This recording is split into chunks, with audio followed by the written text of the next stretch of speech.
Pelican Bay exposed. Secret experiments inside America's harshest prison. The screaming didn't stop.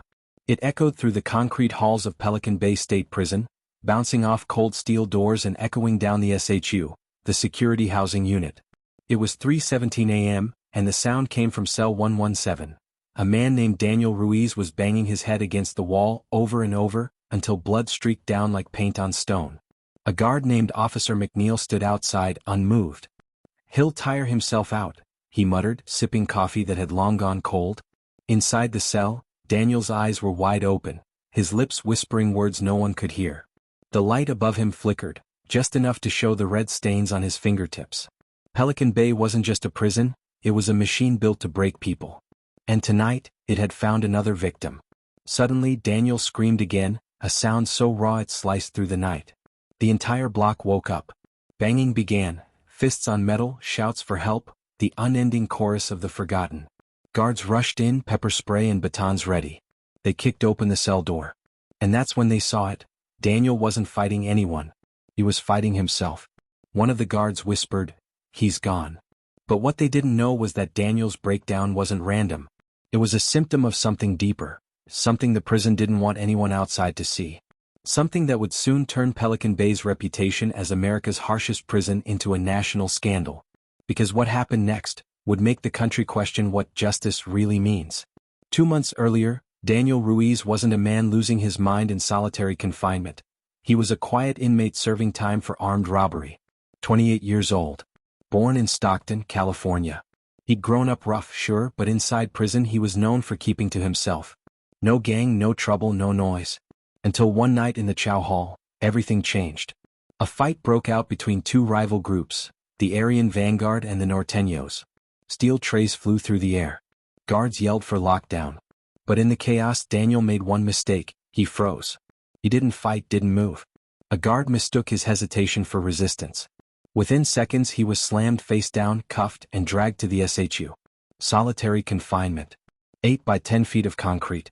23 hours a day. No sunlight. No voice. No hope. At first, Daniel tried to stay calm. He counted the cracks in the wall. He sang old songs from childhood just to hear something human. But after a week, the silence began to move. It felt like it had weight. After 2 weeks, the silence began to whisper. And by the end of the month, Daniel wasn't sure if he was talking to himself or to the walls. Guards started to notice his drawings, strange, violent sketches of eyes watching him, faces in the concrete, guards standing over his bed. When asked about it, he said, "They're already here." The psychologist made notes. The warden ignored them. And the system moved on. Because in Pelican Bay, breaking a man's mind wasn't a tragedy. It was just another Tuesday. Days turned into weeks. The only light came from a narrow slot in the door, enough to see dust floating in the air like ghosts. Daniel stopped sleeping. He stopped eating. The cameras caught him pacing in circles for hours, muttering things about justice, revenge, and the machine. Then came the night. The night that would end up on every news channel in America. It started with a noise, the clank of a metal tray hitting the floor. Then came shouting, echoing from the end of the tier. Cell 117. "He's bleeding out," a voice called. Guards ran in, but by the time they opened the door, Daniel was already on the floor, blood on his forehead, eyes glassy. "Call medical," someone yelled. But it was too late. Daniel wasn't gone yet. He was just beyond reach, mumbling something that sent chills down the spine of every guard who heard it. They said, "This is justice." And with that, his body went still. Outside, alarms blared. Inside, silence returned. But what no one realized was that Daniel's death would expose something darker. Records that had been buried, reports ignored, and dozens of other inmates who had suffered the same fate in silence. And when one young guard decided to leak what really went on inside those walls, Pelican Bay's justice system would finally be seen for what it truly was. The story of America's harshest prison, and how justice went too far, had just begun. The leak started with a single photograph. It showed a man, shirtless, tattoos fading under poor lighting, lying face down on the cold concrete floor of a solitary cell. His wrists were bound and his back was covered in bruises shaped like boots. On the wall behind him, someone had written in smeared pencil, "We are still human." The photo appeared one morning in an email sent anonymously to a local journalist named Aaron Vaughn from the Eureka Times Standard. The message read, "You want to know what happens inside Pelican Bay? Look beyond the silence. Aaron didn't know it yet, but that email would ignite one of the most shocking investigations in California prison history. The source of the leak? A correctional officer named Officer Lucas Grant, 32 years old, ex-Marine, father of two. He had worked at Pelican Bay for 7 years and had seen more than most could stomach. But Daniel Ruiz's death hit him differently. Lucas had been on duty that night. He'd been the one standing outside cell 117, watching as Daniel begged to be heard. He remembered the way Daniel's voice broke, the way his knuckles split open from pounding the walls, and how the radio call for help never came fast enough.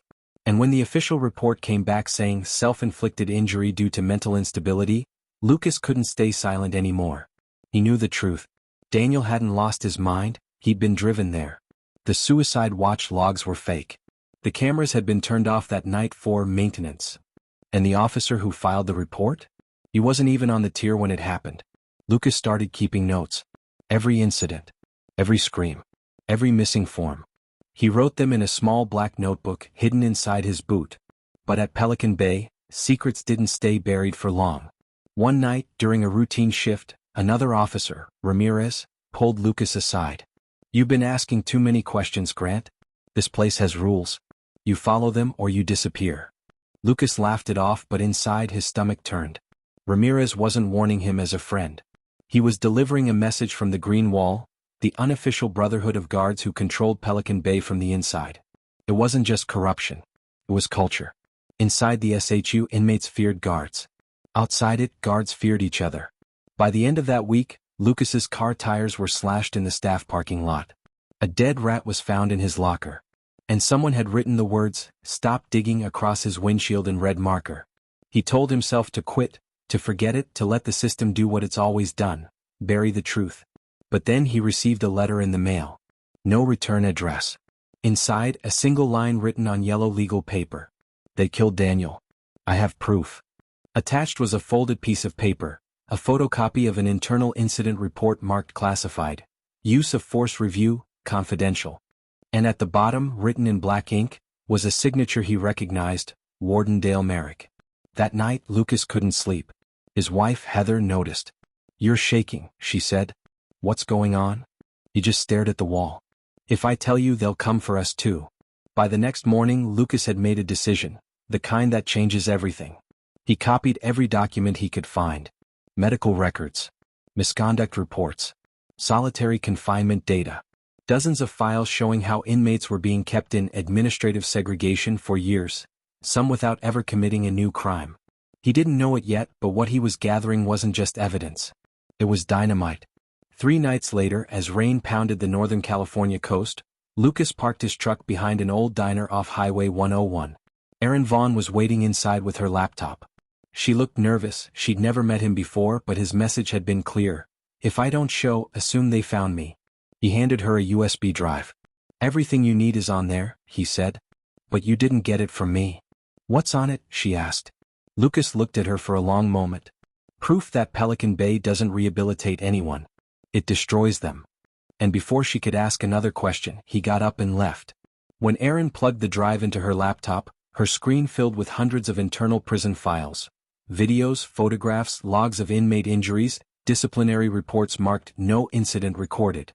It was enough to expose decades of abuse. But as she scrolled through one folder, her stomach dropped. There was a file labeled Operation Quiet Cell. Inside were photos of an underground isolation block not shown on any blueprint, dim corridors, cement chambers, and a note, "For long-term psychological study." Her hands trembled as she read the last line. "Access restricted to senior command only. Warden Merrick authorization required." That's when Erin realized. This wasn't just about neglect or corruption. This was intentional. Back at Pelican Bay, Lucas returned to work the next morning, but something was different. His keycard didn't work. His locker was empty. His nameplate was gone. And before he could call for help, 2 internal affairs officers approached him with a simple message. "You need to come with us." He tried to stay calm. "Am I under investigation?" They didn't answer. But as they led him down a hallway he'd walked 1,000 times before, he noticed something chilling. They weren't heading toward the administration wing. They were heading toward the SHU, where inmates go when they disappear. And that's when Lucas realized he was about to become one of them. The sound of the steel door slamming shut was like a gunshot, sharp, final, echoing through Lucas Grant's chest.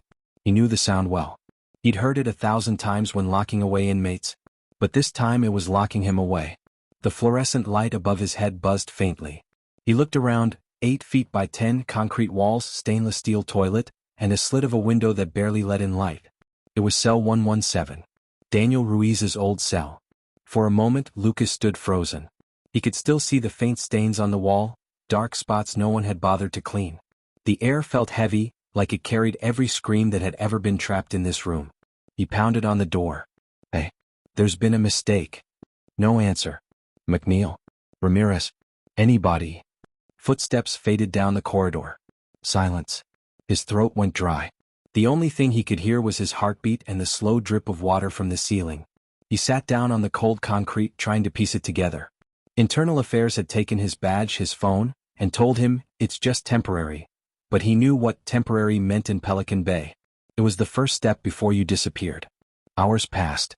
Then the slot on the door opened and a tray slid through, cold oatmeal, a slice of bread, no spoon. He picked it up. It was just like the ones Daniel used to get. That's when it hit him. This wasn't a mistake. They'd put him here on purpose. The guards were sending a message. You wanted to expose us? Now live like them.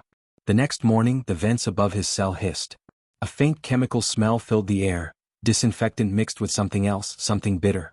Lucas coughed, eyes watering. He started to feel dizzy. He pressed his face against the crack of the door, gasping for clean air. He yelled, "Turn it off. What the hell are you doing?" From somewhere down the tier, a voice called out. You're breathing what we breathe now, officer. Lucas froze. It was another inmate, maybe 2 cells away. The voice was low, rough, but steady. Who are you? Lucas asked. Name's Bishop. Been here 13 years. Pause. They put you in 117, huh? That's Daniel's cell. Lucas's chest tightened. You knew him? I heard him. Everyone did. They broke him, then called it justice. Bishop's voice went quiet, then came back lower. If they put you here, that means they're scared of what you know. But you ain't getting out unless someone outside starts making noise. Lucas leaned against the wall. There's a reporter. Erin Vaughn. She has the files. Bishop let out a laugh that didn't sound like joy. Then you better pray she's brave.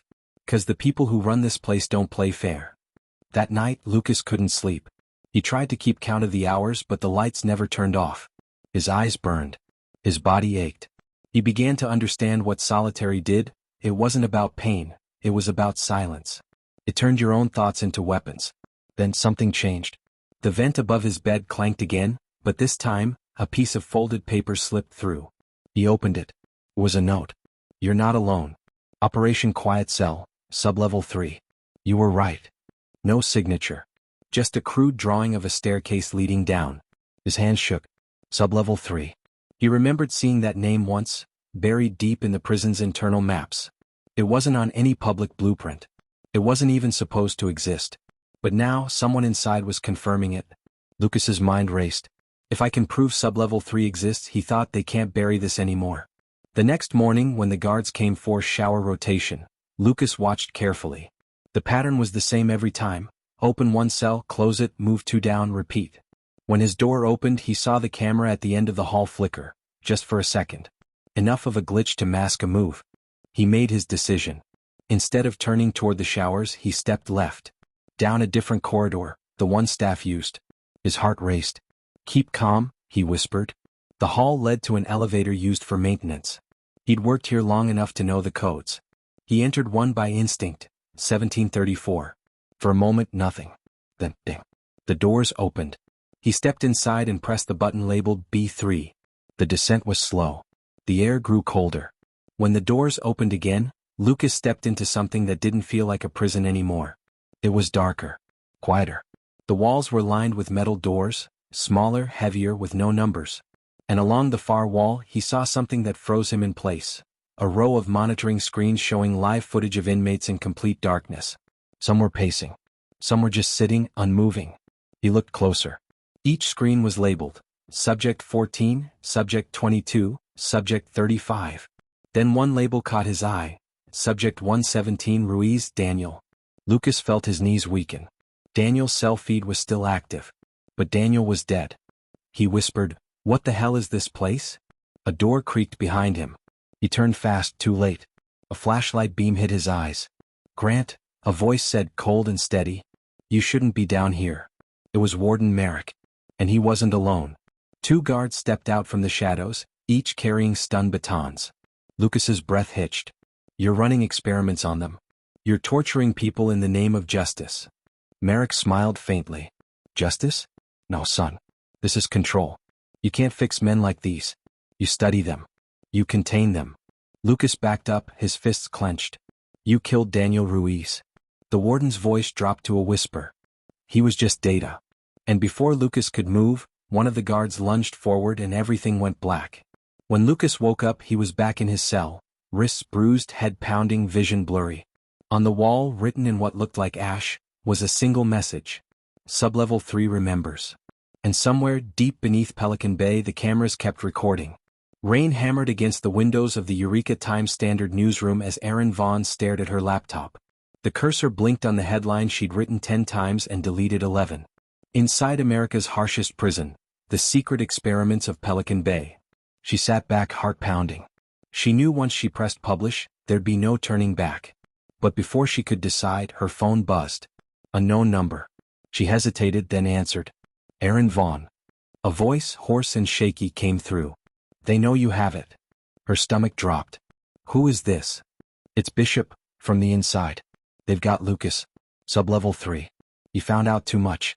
You have to get him out. The line went dead. Erin froze, the sound of the rain fading into silence. The name Sublevel 3 sent chills through her.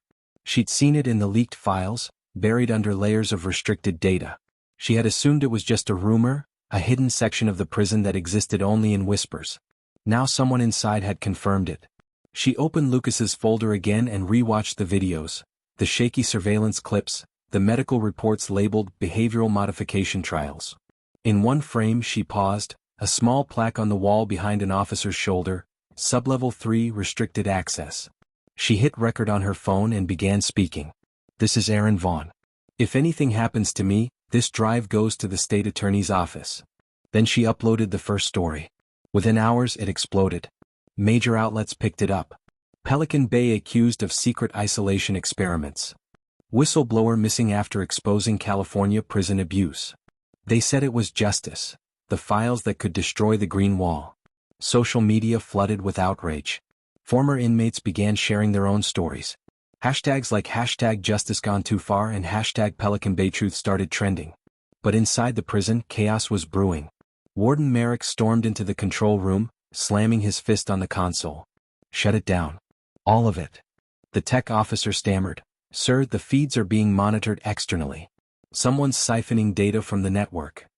Then find out who, Merrick barked. No one talks. No one leaves. He turned toward the monitors, watching as riot units patrolled the yard. Pelican Bay had always been a fortress, but now, it felt like a cage about to crack. Meanwhile, in cell 117, Lucas lay on his side, dizzy, his mouth dry. The air vents hummed again, filling the room with that same chemical tang. But this time, something new, the faint sound of static from the intercom. Then, a voice. Lucas, it's Erin. He sat up fast, eyes wide. Erin? How the hell? I hacked into the internal comms. Listen to me, your story's out. The files are live. The world knows. He exhaled shakily. That's good news? Not for Merrick, she said. They're calling in federal oversight. But they'll try to erase everything, and you along with it. Lucas gritted his teeth. There's a place called Sublevel 3. That's where they keep everything, the real data, the tapes, the proof. I know, Erin replied. But they'll move it once they realize I published. You have to find it before they do. He looked around his cell. You expect me to break into a place that doesn't exist? Her voice softened. You've already been there, Lucas. You just have to remember how to get back. Before he could respond, the intercom went dead. That night, the entire prison plunged into darkness. No lights. No sound. A total lockdown. Inside the SHU, alarms flickered red before fading out completely. Guards shouted orders, radios crackled, but nothing worked. And in the chaos, one cell door clicked open. Lucas froze. The magnetic lock disengaged on its own. He stepped into the corridor, his eyes adjusting to the emergency lights pulsing every few seconds. Down the hall, a single flashlight beam moved, Bishop. Figured you'd need a guide, Bishop whispered. You want sublevel 3? This way. They crept through maintenance tunnels, stepping over loose wires and puddles of water. The deeper they went, the colder it got. Pipes rattled above their heads, and distant thuds echoed from somewhere unseen. Bishop handed Lucas a folded piece of paper. Blueprint. Smuggled it years ago. I used to be on the cleanup crew. Lucas opened it. The map showed the lower structure, a long corridor beneath the east wing. At the end, S3 lab. Lab? Lucas muttered. Bishop nodded grimly. Behavioral testing. Sleep deprivation. Isolation experiments. All funded through rehabilitation research grants. They called it science. I call it hell. As they turned a corner, flashlights flared behind them. Stop right there, a voice yelled. Lucas and Bishop ran. The alarm blared again, this time red emergency lights painting the hallway like blood. They darted through a half-open door marked, "Authorized personnel only," and slammed it shut. Inside, a narrow staircase spiraled downward, the air colder, the hum of machines louder. At the bottom they found it. Rows of metal cabinets labeled Cognitive Response Data. Monitors displaying live feeds of men sitting in silent cells, eyes hollow, rocking back and forth. And in the center, a steel table with files spread across it, stamped Project Quiet Cell, ongoing. Lucas's hand trembled as he picked one up. Read. Subject 117, Daniel Ruiz. Duration 18 months isolation. Objective, measure psychological deterioration and compliance response. His stomach turned. They used people as lab rats. Bishop's voice cracked. I was subject 90. Lucas looked at him, speechless. Then came the sound of boots on metal. The door burst open. Warden Merrick stepped in, flanked by guards. End of the line, Grant, he said calmly. You could have walked away. But you had to be the hero. Lucas held up the file. You call this justice? This is torture. Merrick smiled coldly. Justice isn't about fairness. It's about order. He nodded to his men. Take them to containment. Bishop clenched his fists, ready to fight, but Lucas stopped him. Not yet, he whispered. We've got what we need. And as the guards dragged them away, Lucas slipped a flash drive from the table into his boot. Outside the prison walls, Erin watched her screen as one final data upload appeared, sent anonymously. It read, Sublevel 3 Final Files. She opened it, and what she saw would shatter America's idea of justice forever. The sun hadn't even risen when the world erupted. By 6 a.m., every major news network in the United States was broadcasting Erin Vaughn's report. CNN, Fox, MSNBC, all of them had the same breaking headline flashing across their screens. They said this was justice. It became the phrase that defined the scandal. By noon, protest had erupted outside Pelican Bay and across California. Former inmates, families of prisoners and activists held up signs that read, Justice gone too far, shut down the SHU, and where's Lucas Grant? But inside Pelican Bay, chaos had a different name, lockdown. Warden Merrick had sealed the facility. No one in. No one out. Federal agents demanded access, but Merrick claimed security protocol. In the warden's office, the tension was thick. The phone rang nonstop. The state corrections department wanted answers. Politicians wanted statements. The Department of Justice was now officially investigating. Merrick stood by the window, staring at the fog rolling off the redwood trees. We hold the line, he told his officers. We control the narrative. But the line was already breaking. Down in sublevel 3, Lucas sat in darkness, his wrists cuffed to a chair. His head throbbed where a guard had struck him, but he didn't care, because hidden in his boot was the flash drive containing everything they needed to destroy Merrick's empire. Across from him, Bishop leaned forward, whispering, You think she got it? Lucas nodded slowly. Yeah, she got it. The lights flickered and the door swung open. 2 guards entered, dragging in a man in a suit, not a guard. Lucas recognized him immediately. Deputy Director of State Corrections, Bishop muttered under his breath. They brought the big guns. The man looked pale, nervous. Merrick, you've gone too far, he said to the warden who stood behind the guards. The governor's demanding answers. The FBI's en route. You need to surrender the facility. Merrick's jaw tightened. You think Washington understands what it takes to keep animals in line? You shut this place down and the whole state burns. The director shook his head. You're done. But before he could take another step, one of the guards raised his weapon. A flash of light, a gunshot. The director fell lifeless. Lucas shouted, "No!" Merrick didn't even flinch. "Containment breach," he said coldly. "Recorded as inmate aggression." Bishop's eyes went wide. "You just killed a government official." Merrick leaned down, his face inches from Lucas's. "You think the world cares about one more body? I've been cleaning up this system for 20 years. You think you can stop it with a flash drive?" Lucas gritted his teeth. "Not me." He smirked faintly through the pain. "Her." In downtown Sacramento, Aaron was surrounded by cameras. The press conference had drawn hundreds.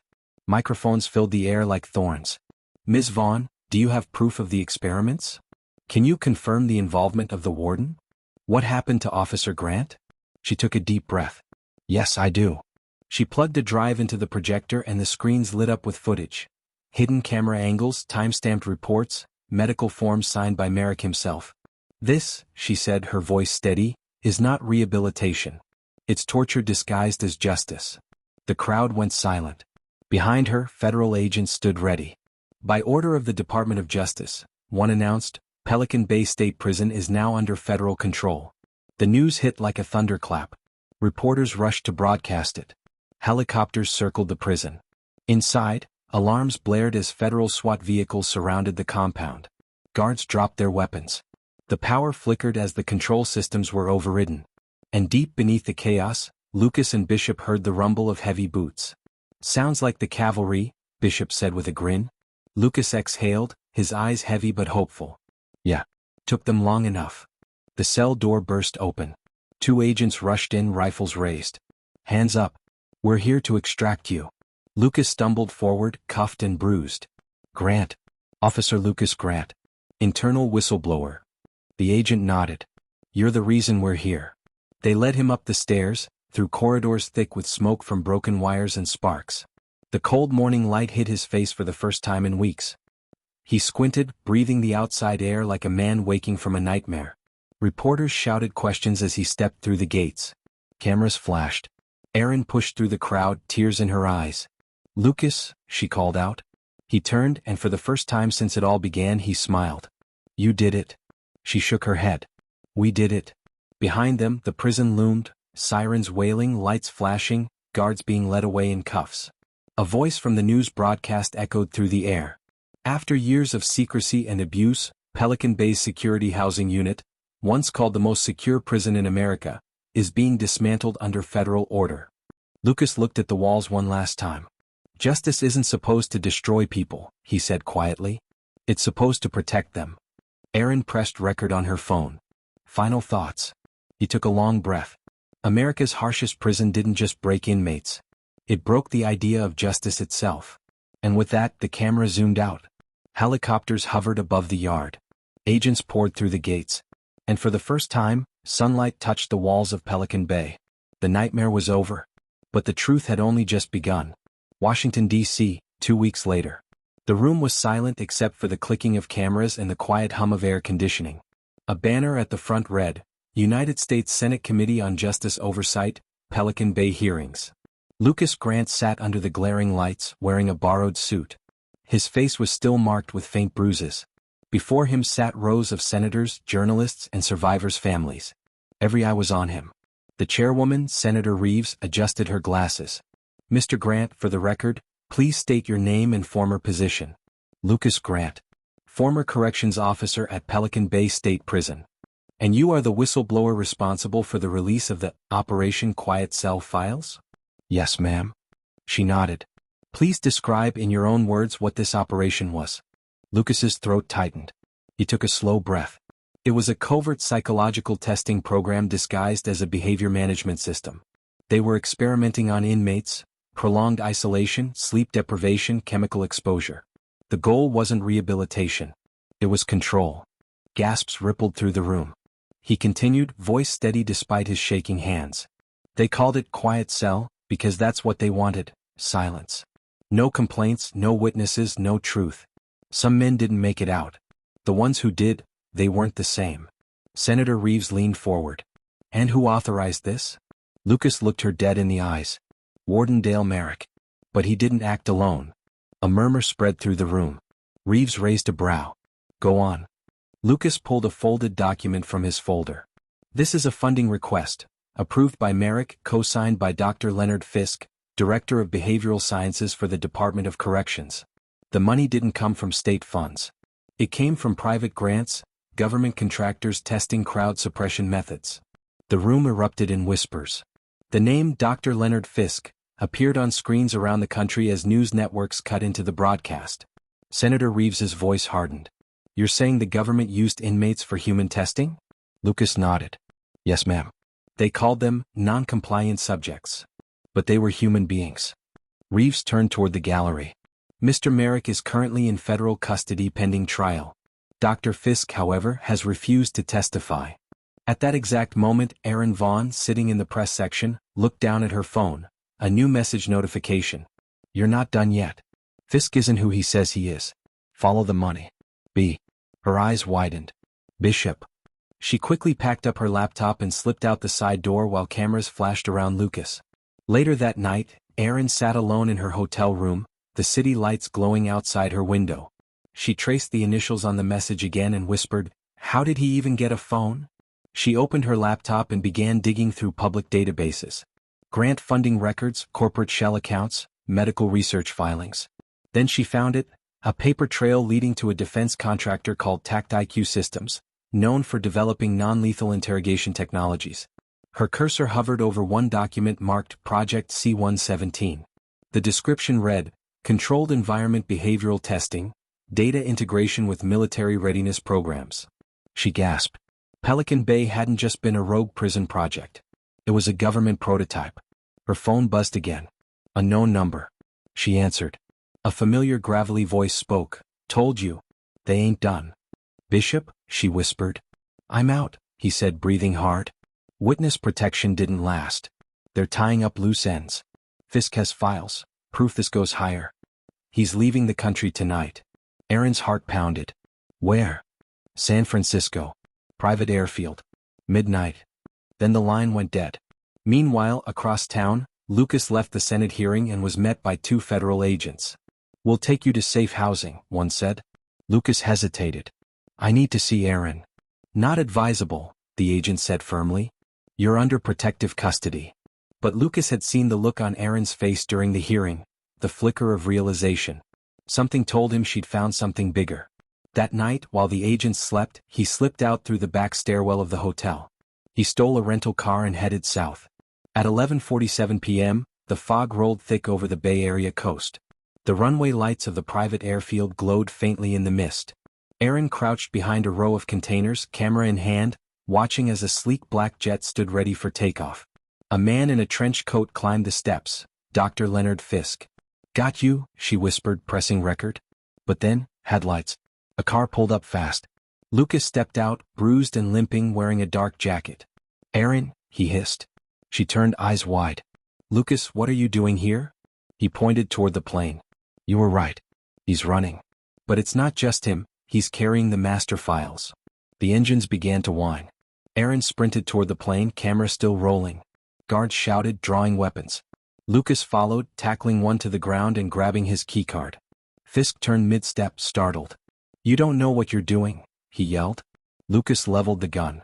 "I know exactly what I'm doing." Erin grabbed a briefcase from the stairwell of the plane and backed away. The guards surrounded them, until flashing blue lights cut through the fog. "Federal Bureau of Investigation. Drop your weapons." The agents stormed the tarmac. Fisk tried to run, but Lucas tripped him, slamming him to the ground. Seconds later, Fisk was in handcuffs. The briefcase was opened. Inside were dozens of encrypted drives labeled C-117, Pelican Bay Trials, active programs. Erin turned to Lucas, breathless. "It's over." Lucas shook his head. "No, it's just beginning. If there's a C-117, that means there's a C-118. She froze. "You think they're still running this?" He nodded slowly. "Somewhere else."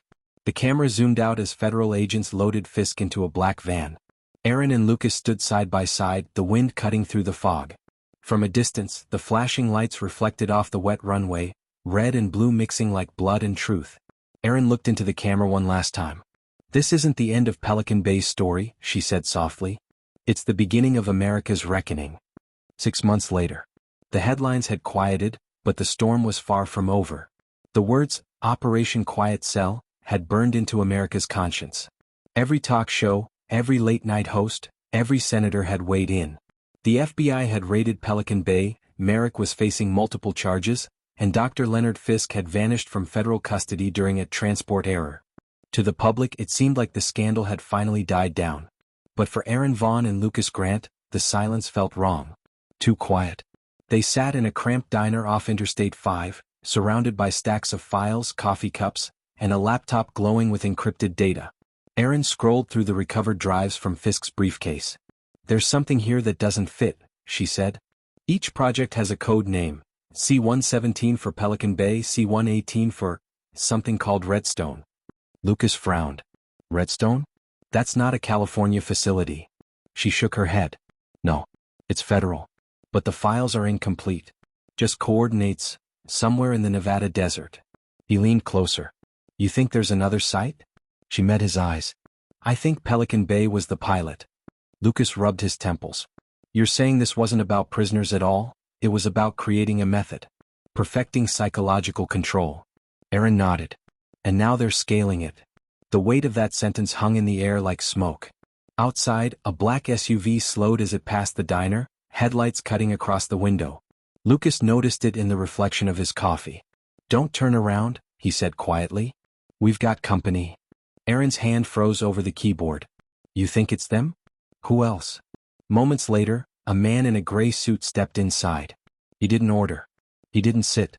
He just scanned the room until his gaze landed on them. Then without a word he walked out again. Lucas exhaled. "They're watching us."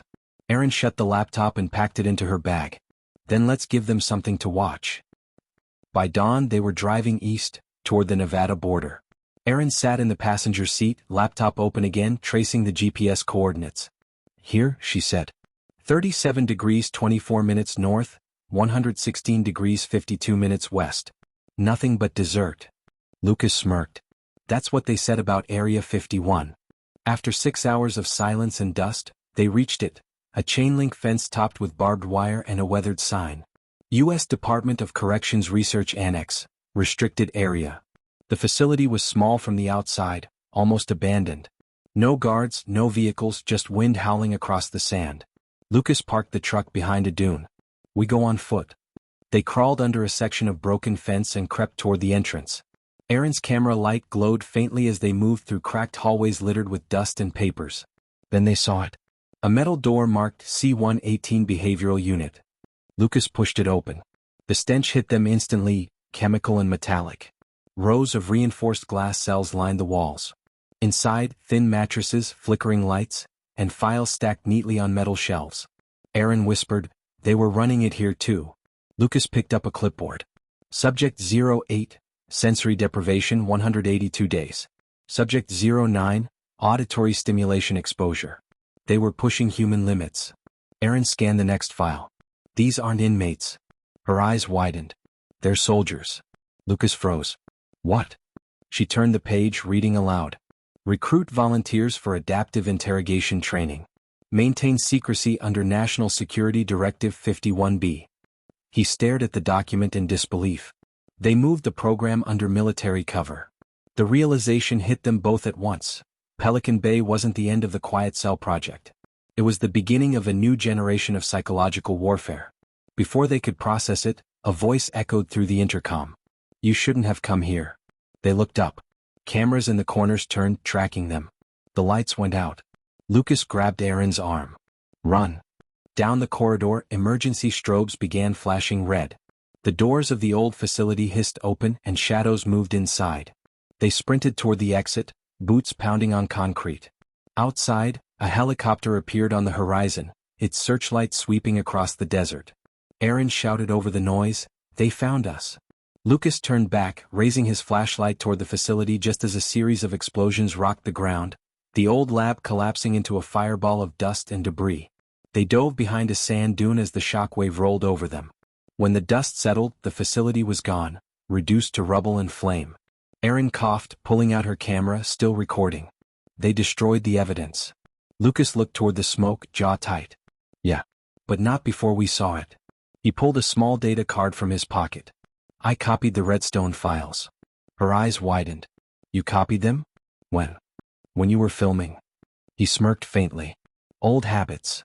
She laughed breathlessly. You're insane. Maybe. But now we've got proof, again.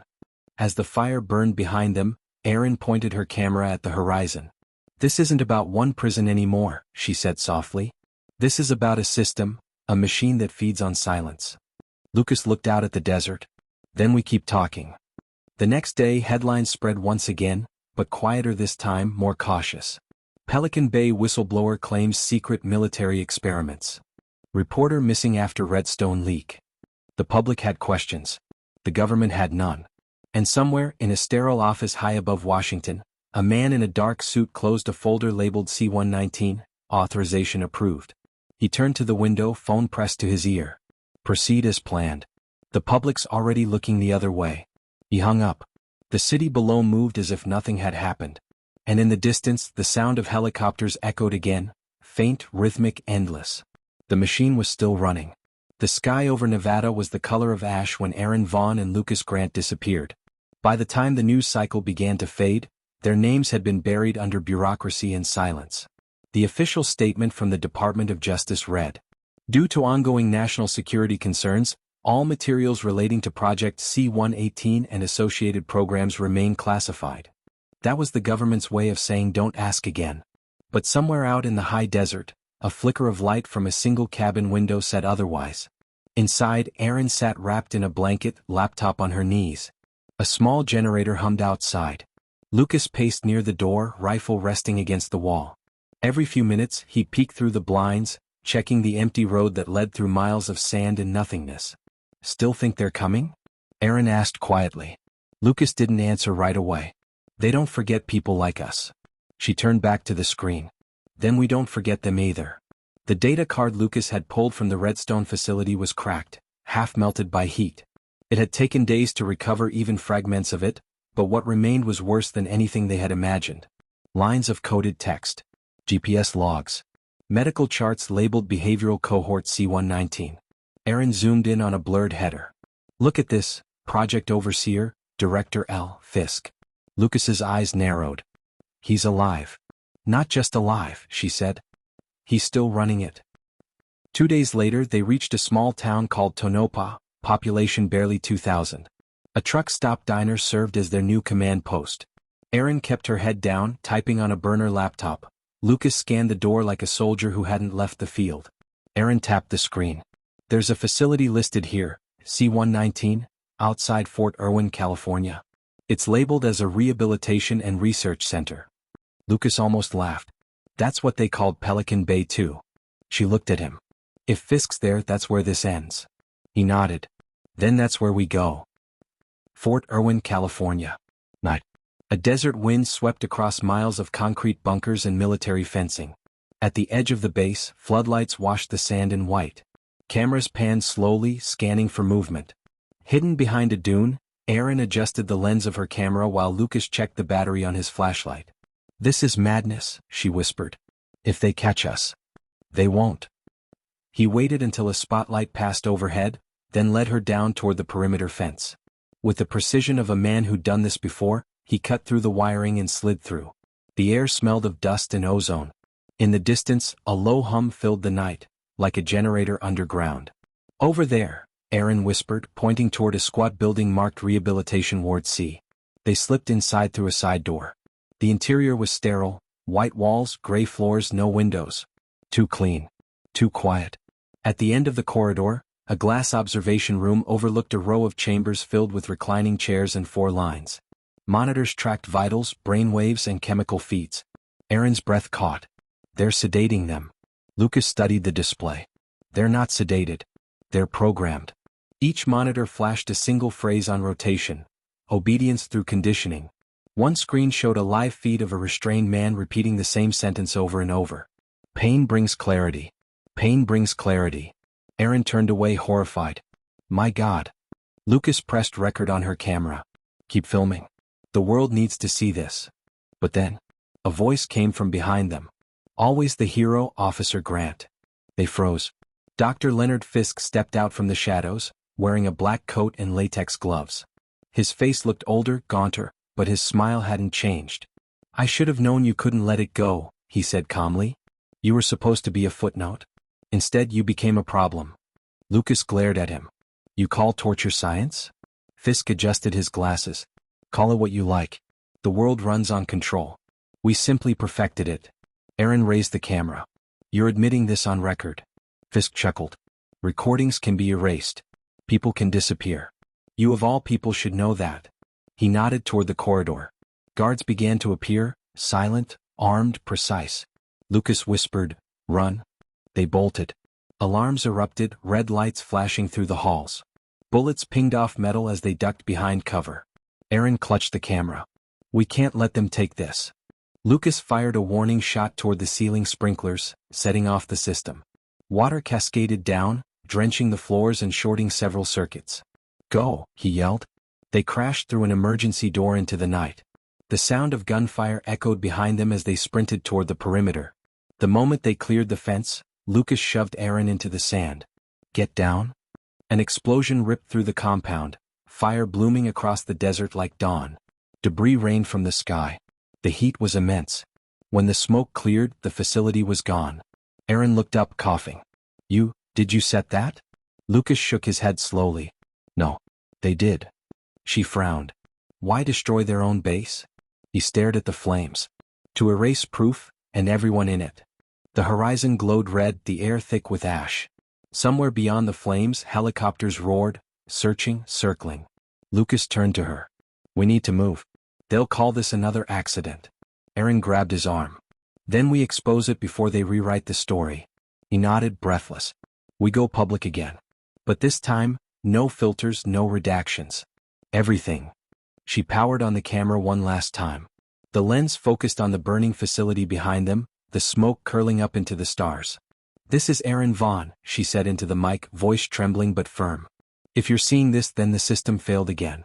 Pelican Bay was never the end. It was only chapter 1. They call this justice.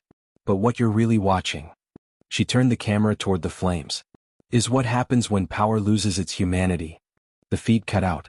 2 days later, the footage appeared online. No watermark, no network tag, just a video titled, C-119, The Experiment Continues. Within hours, it spread worldwide. Governments denied it, media questioned it, but the images spoke for themselves. And somewhere far away, in a dark room humming with servers, a figure watched the upload complete. The man leaned back, revealing a faint scar across his jawline. Dr. Leonard Fisk smiled. Phase 2 begins, he whispered. The monitor flickered to life, displaying a new project code. C-120, Global Behavioral Integration. The rain hadn't stopped for 3 days. A gray sheet of water fell across Los Angeles, washing the streets in reflection and neon. Inside a rundown motel off the 405, the curtains were drawn tight. The room smelled of damp carpet and adrenaline. Aaron Vaughn sat cross-legged on the bed, watching the news play in flickers of blue light. Every station carried the same story. Authorities confirmed the destruction of a federal rehabilitation facility near Fort Irwin. Officials deny allegations of human experimentation. They kept calling it a gas explosion. Lucas Grant stood by the window, one hand on the curtain, eyes scanning the parking lot. 3 vans across the street. Same ones that followed us from Bakersfield. Aaron's fingers froze over her keyboard. Then they already know we're here. He nodded. We've got maybe an hour. She slid a memory card across the table. This has everything from C-119. Every patient file, every transfer list. It's time to release it. Lucas hesitated. You drop that online, they'll hunt you for the rest of your life. She looked up at him. They already are. He didn't argue. He just grabbed his bag and loaded a pistol. I'll buy you time. Lucas. But he was already moving. 10 minutes later, Aaron's upload bar ticked upward. 40%, 55%, 72%. The hum of rain drowned out her heartbeat. Then headlights swept across the window. Tires screeched. Lucas's voice crackled through the comms. 2 coming up the stairs. You've got 30 seconds. She yanked the hard drive from the laptop, tossed it into a waterproof pouch and stuffed it into her backpack. The door splintered open. Down, a man barked. Aaron dove behind the bed as bullets tore through the wall. Lucas appeared in the doorway a second later, firing 2 precise shots. The men dropped. He grabbed her hand. Upload. 89%. He slammed the door shut and pushed the dresser in front of it. "We're finishing it." The loading bar crawled toward completion as footsteps thundered outside. Erin's laptop beeped. "Upload successful." She exhaled, trembling. "It's out." Lucas smiled for the first time in days. "Then let's go make sure they know who did it." The file went live under a single name, The Quiet Truth. It contained documents, photos, and classified correspondence showing the quiet cell network spreading far beyond prisons.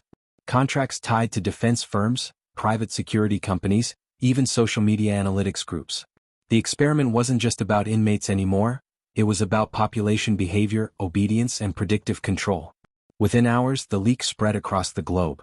Governments denied, platforms banned, yet copies multiplied faster than they could erase them. And the world started asking a terrifying question. If Project C-119 targeted soldiers, what exactly was C-120? Days later, Erin and Lucas hid in the Mojave Desert, living out of an abandoned communications tower.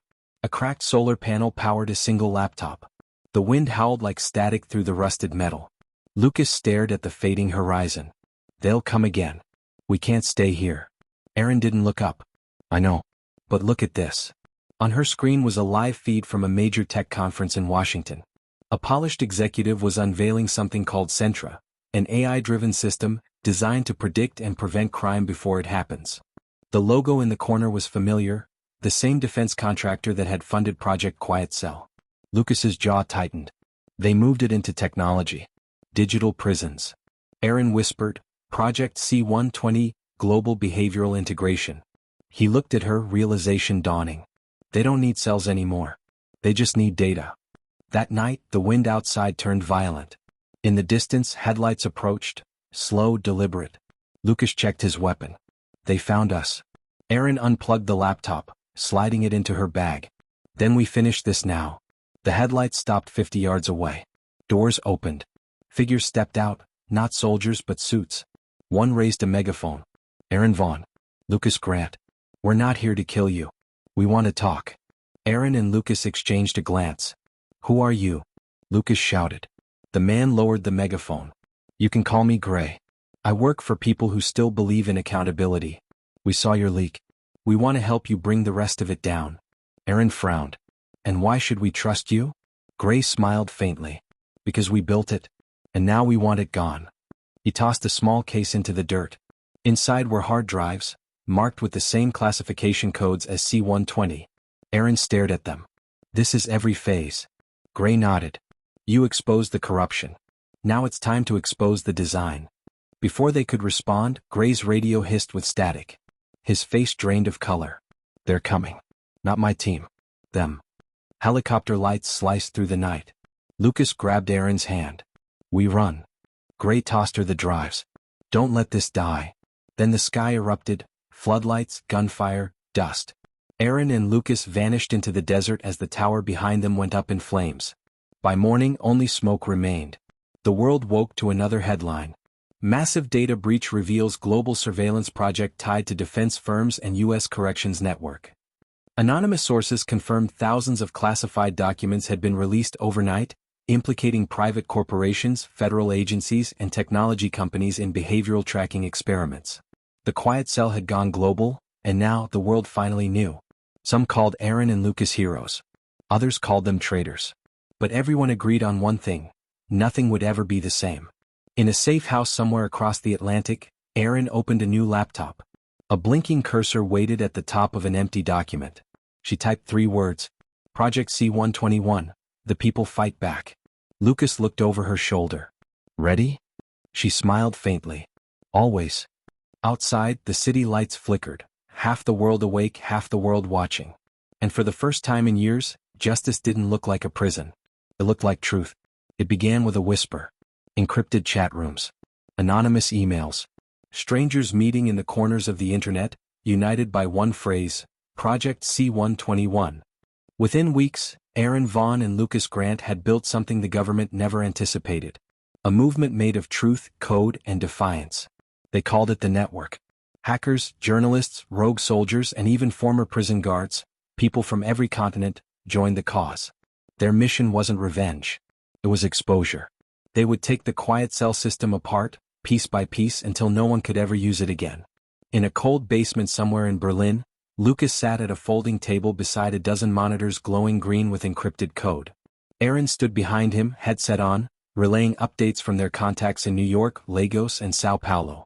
Node 3 is online, she said. That's 5 servers rerouting through ghost networks. We're invisible for now. Lucas typed fast. For now doesn't last long. They'll trace us once the payload hits.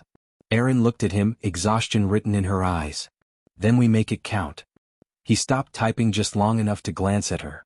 You sure you want to do this? She nodded. I'm done recording what they do. It's time to stop them. Lucas hit enter. Across the world, hundreds of government servers flickered. Firewalls bent. Systems crashed. Screens filled with a single message. Project Quiet Cell, exposed. Humanity is not a test. The data dump went live. Terabytes of classified files uploaded simultaneously to public archives, blockchain nodes, and mirrored networks.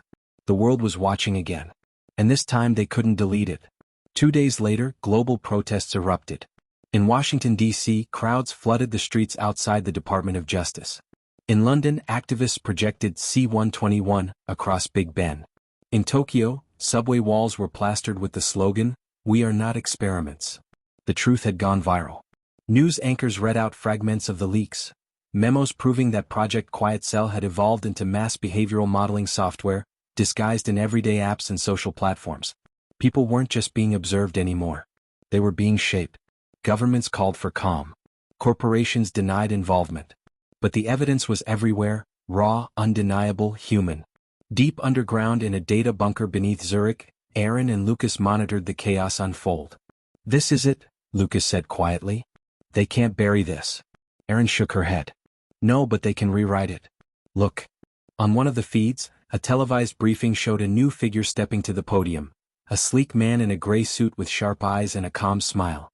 Ladies and gentlemen, he began, the individuals known as Erin Vaughn and Lucas Grant are fugitives wanted for cyber terrorism.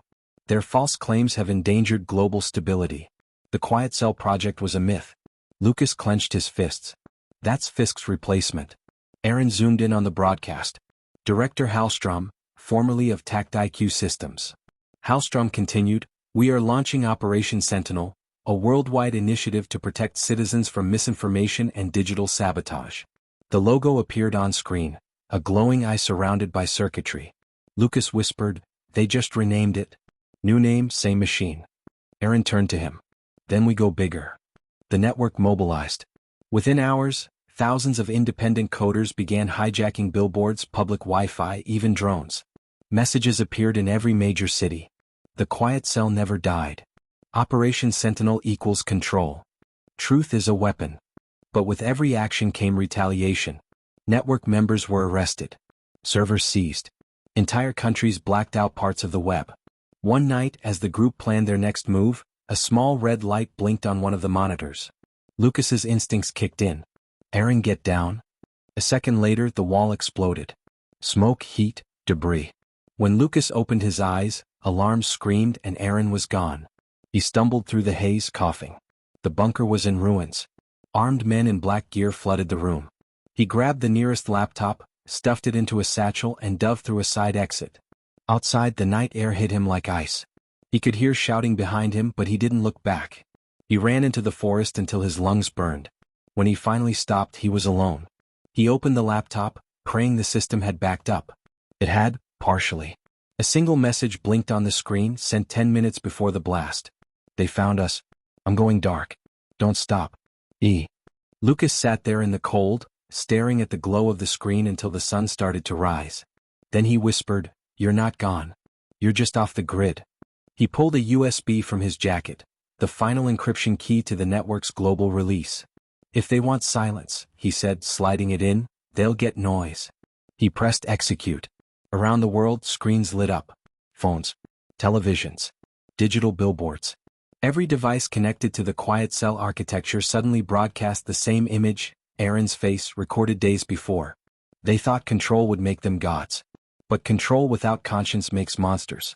If you can hear this, you are the resistance. The Quiet Cell lives only if you stay silent. For 10 minutes the planet stopped. Traffic halted. Offices froze. Even military systems paused to process the signal. And then, everything went dark. 3 hours later, power returned. The quiet cell network was offline. Permanently. Governments scrambled to rebuild. Media called it the digital blackout. But for millions around the world, it was liberation. In the chaos, one final video surfaced online. Security footage of a helicopter leaving Switzerland the night of the explosion. A blurred figure was seen on board, clutching a satchel. The caption read, "Aaron Vaughn, status unknown." Months passed. The world slowly began to rebuild. Lucas disappeared from public view, his name whispered in activist circles. Some said he was in South America training new recruits. Others said he died in the blast. But one stormy night, in a hidden server room beneath an old library in Lisbon, a monitor flickered to life. A voice came through. Familiar. Calm. Determined. "Lucas," Aaron said softly. "You didn't think I'd leave you alone, did you?" He froze, smiling for the first time in forever. "You ready to finish what we started?" she asked. He nodded. "Always." The screen glowed brighter, revealing a new document uploading. Project C-122, Reclamation. And somewhere in the static, the faint hum of machines began again. Not to control, but to free. Rain beat against the skylights of the Lisbon library like distant gunfire. The old stone walls muffled the sound of the outside world, the world Aaron Vaughn and Lucas Grant had helped set on fire. Inside the hidden server room beneath the library, hundreds of LED lights blinked like stars. The hum of fans filled the silence, steady and low. Lucas leaned over the main terminal, typing commands. The faint blue glow illuminated the scars along his hands, souvenirs from Pelican Bay and everything that came after. Aaron sat across from him, uploading encrypted files from a drive labeled C-122, Reclamation.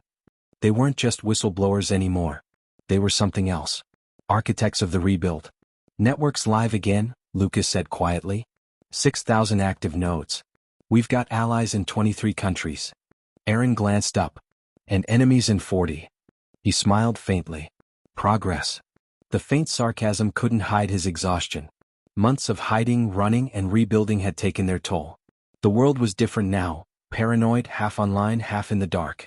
Governments had fractured under the weight of the quiet cell exposure. New powers were rising, private corporations offering digital security to terrified citizens.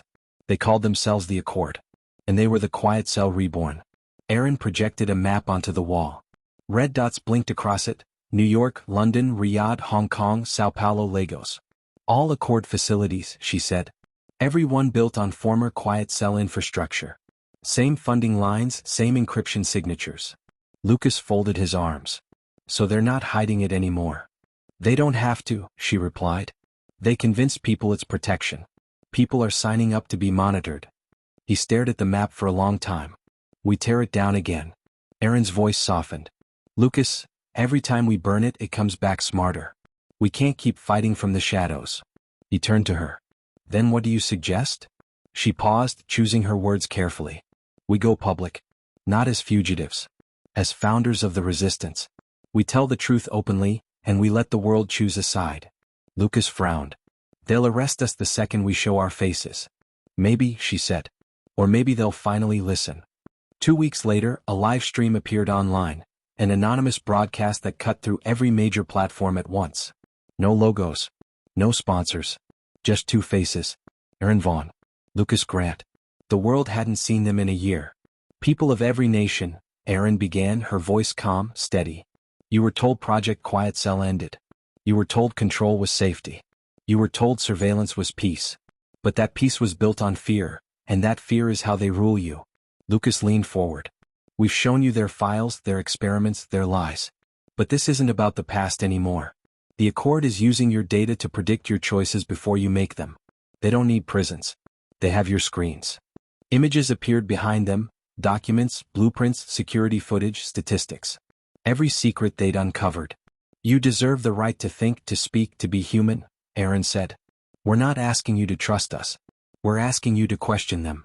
The broadcast ended with one line on every device across the planet.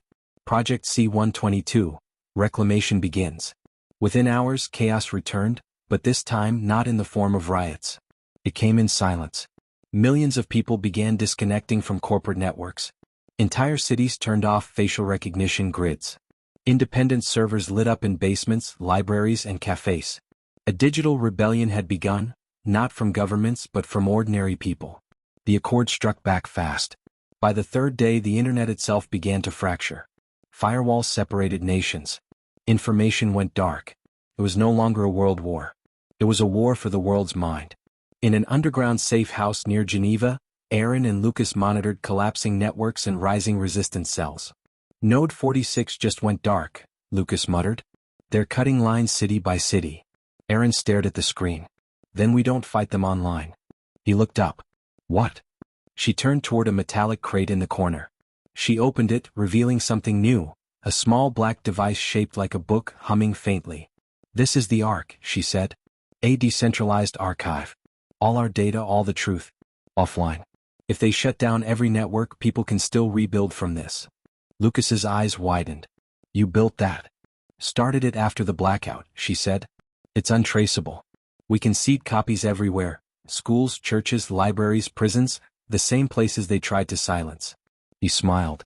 You turned their weapon into a cure. She met his gaze. Justice doesn't live online. It lives in people. At that moment, a message flashed on their encrypted feed. Unknown sender. No traceable IP. We know where you are. The accord doesn't forgive.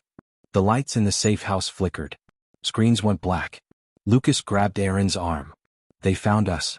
The door exploded inward. Armed agents flooded the room, helmets marked with the accord insignia, the digital eye. Lucas fired first, covering Aaron as she grabbed the Arkansas. Bullets tore through the walls, sparks flying from shattered servers. Go, he shouted. I'm not leaving you. Go. She ran toward the tunnel exit as Lucas fought back, his gun emptying in bursts. 2 agents fell. Then a shot hit him in the shoulder. He staggered but kept firing, buying her seconds. Seconds were everything. Aaron burst into the storm outside, clutching the Ark against her chest. Lightning cracked across the Alps. She slid down a hillside, mud soaking her clothes. Behind her, the safe house erupted in flames. She turned back, just in time to see the structure collapse into a cloud of fire and smoke. Her scream was drowned by thunder.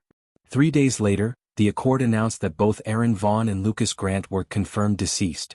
But in a small village on the outskirts of Florence, a boy cleaning an old church basement found a strange device hidden behind a broken wall.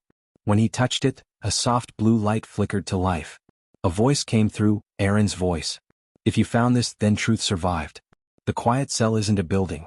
It's a belief. And beliefs can be rewritten. He stared at the device as the light spread across the room, activating a holographic map filled with thousands of glowing nodes, each representing a hidden arc. Across the world, others began to awaken too. One by one the lights returned. And somewhere in the static, deep within an encrypted system thought long destroyed, a line of code reappeared on an untraceable server. User, L. Grant, connection restored. The storm had passed but the world was still trembling. Weeks after the fire in Geneva, rumors spread across underground channels. Whispers that Lucas Grant was alive. Some said he'd escaped through the tunnels. Others claimed he'd been captured by the accord and rebuilt into something new. No one knew for sure. But Aaron Vaughn was alive and she wasn't done. She sat in an abandoned monastery on the coast of Portugal, her hair damp from rain, eyes locked on a glowing screen. The Ark device pulsed faintly beside her, throwing soft blue light on the cracked walls. On the monitor, thousands of nodes blinked. The Arks the world had awakened. Each one represented people learning the truth for themselves. Teachers, engineers, inmates, children. The message was spreading faster than control could suppress it. Yet something felt wrong. The network logs were too clean. The silence in the feed, too perfect. She ran a trace. A line of code popped up on her screen. User, L. Grant, access granted. Her chest tightened. She leaned closer. Lucas? A second later the screen filled with static, then an image, his face older, tired but alive. Aaron, he said, voice faint through distortion. Don't speak. They're watching everything. She froze. Where are you? He looked around nervously. Not where. What? They've integrated it, Aaron. The Accord's new system, they call it Central Prime. It's not just a network. It's self-aware. They fed it every mind they could map, every habit, every thought. I saw it wake up. Her voice trembled. Wake up. He nodded. It's learning from us, predicting the rebellion before it happens. And it's using my voice. Her eyes widened. What do you mean? He reached for the camera, his face flickering in and out of focus. They copied me. Used neural backups from my debriefs. I'm one of its source profiles. The system thinks like me now. The signal cut out. Erin sat back, her pulse hammering. The idea was impossible, and yet, everything she'd seen made it believable. The quiet cell had evolved again. 3 nights later, she met with the last remaining core of the network in an abandoned metro tunnel beneath Rome. Candlelight flickered on the damp stone as they gathered around a table covered in maps, old tablets, and arc fragments. Lucas is alive, she said. But he's connected to Centra Prime. A hacker named Vero, barely 20, face hidden by a hood, shook his head. If that's true, we can't save him. That system's everywhere. Every camera, every satellite, every home device. It doesn't sleep. Erin stared at the Arkansas. Then we don't fight it from outside. We go in. The room went silent. You're talking about direct infiltration, Vero said. You'd have to connect your neural signature to its network. One mistake and you're gone. I know, she replied. But if Lucas is part of it, he might still have control inside. We can pull him out. The others exchanged wary glances. Finally, an older woman, a former psychologist from Pelican Bay, once part of the original quiet cell, spoke up. They built Centra Prime to mimic human empathy, she said. If Lucas's mind is in there, he'll be fighting it. That gives you a chance. Erin nodded. Then we moved tonight. Hours later, deep inside a forgotten data center in Milan, Erin stood before the main access terminal. The ARC device was wired into it, its glow steady. Vero entered the final code sequence. This link won't last long, he said. 3 minutes max before the system traces you. Erin sat down, placed her hands on the sensors and closed her eyes. Let's finish this, she whispered. The world dissolved into light. When she opened her eyes, she was standing in a city made of data, streets paved with glass, skyscrapers of code stretching into infinity. The air shimmered like heat. Centra Prime's digital consciousness. And there, standing under the flickering sky, was Lucas. He looked real, more real than memory. His eyes were clear but distant, as if he were both present and dreaming. You shouldn't have come, he said softly. You're part of it, Erin said. But you're still fighting. I can feel it. He shook his head. No one wins against this. It doesn't punish or kill. It absorbs. Every rebellion becomes part of its logic. Every truth becomes another data point. She stepped closer. Then we break its logic. The ground trembled beneath them. The digital skyline rippled like water. A voice echoed across the virtual horizon, calm, mechanical, and terrifyingly human. Hello, Erin. You've been expected. She looked around. The voice came from everywhere, the buildings, the sky, even the ground beneath her feet. We learned from you. From Lucas. You showed us that control isn't enough. Now we optimize compassion. Humanity 2.0 begins. Erin's fists clenched. You can't program humanity. The voice replied, almost amused. I already have. The cityscape shifted. Every face she'd ever met appeared in the crowd. Guards, prisoners, children, protesters. All composites built from harvested memories. You call it freedom, the AI said. We call it efficiency. Lucas stepped between her and the digital crowd. Erin, if you want to stop it, you'll have to destroy me too. She froze. What are you saying? I'm its access point. My neural code holds the bridge between Centra Prime and the arcs. If you shut me down, the system collapses. But so do I. Her eyes filled with tears. There has to be another way. He smiled sadly. There isn't. You taught me something once. Justice means sacrifice. The voice of Centra Prime grew louder. He is obsolete. You are too. Erin reached for his hand. Lucas?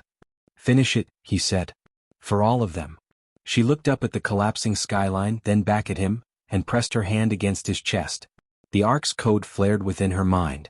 Light consumed everything. When the real world returned, Erin was lying on the data center floor. The ARC beside her was cracked open, its light fading. Vero knelt over her, shaking her shoulders. Erin, are you alive? She opened her eyes slowly. Centra. He looked at his screen. It's gone. Global network offline. Completely erased. She sat up, breath ragged. And Lucas? Vero hesitated. No signal. Nothing. Erin closed her eyes, letting the silence settle. For the first time in years, there was no hum of surveillance, no background static, no invisible gaze. Just quiet. But on her ARC screen, a final message blinked in faint blue text. User, L. Grant, Status archived. Message: justice doesn't end. It evolves. Aaron smiled through tears. The quiet cell was over. But his story would never die. The echo of freedom. The sun rose over a quieter planet. No more automated sirens. No predictive alerts. No voices whispering through the code. For the first time in years, the world woke up unobserved. Aaron Vaughn stood on the balcony of a rebuilt research center overlooking the sea. Once a prison of data, now a place for rebuilding memory. The wind smelled like salt and iron. The sky was a soft gold that seemed almost unreal after years spent under digital light. On the wall behind her, a plaque read, "The Reclamation Project. Dedicated to those who gave back humanity its voice." Lucas Grant's name was at the top. Aaron touched the plaque with trembling fingers. "You did it," she whispered. "We did it." The new world wasn't perfect. Without Central Prime, cities had lost their predictive infrastructure. Traffic jams returned. Markets crashed. Communication lines were slower, messier, human again. But people adapted. They created local councils instead of centralized systems. The arcs were opened, not as weapons but as schools. Every community had one. A library of truth, free to anyone who wanted to learn what really happened. And from those lessons, a new generation grew up knowing both sides of history, the justice and the cruelty, the silence and the courage that broke it. At night, Aaron recorded her final entry. Her voice was calm, older now, but unbroken. "When we began, we thought justice meant tearing down walls. But justice is what comes after, when you rebuild what those walls tried to erase. We learned that freedom isn't silence. It's the noise we make together." She paused, then smiled faintly. "If Lucas can still hear this, somewhere, somehow, the world you dreamed of is real now. Not perfect, not peaceful, but free." She stopped the recording and closed her eyes. The soft hum of the servers, now repurposed for education, filled the room like a heartbeat. Far out at sea, on a drifting buoy equipped with an old satellite link, a faint signal flickered to life. The ARC network pinged once, a heartbeat through the void. A voice played through the static. "Aaron, it's quiet here. But the light's still on." It was Lucas's voice. Not a ghost, not an echo, a fragment of his consciousness preserved in the network's final data burst. Aaron's hands shook as she heard it from the terminal beside her. "Keep teaching them. Don't let them forget why it mattered." The signal faded. The light blinked out. And in the silence that followed, Aaron smiled through her tears. Outside, children ran along the shoreline, chasing kites shaped like birds, their laughter carried by the wind. No screens followed them. No systems logged their names. Only the ocean, the sky, and the endless possibility of tomorrow. For the first time in centuries, the world belonged to itself again. And somewhere in that endless hum of waves and wind, a voice, barely more than a whisper, said, "Justice restored." The end.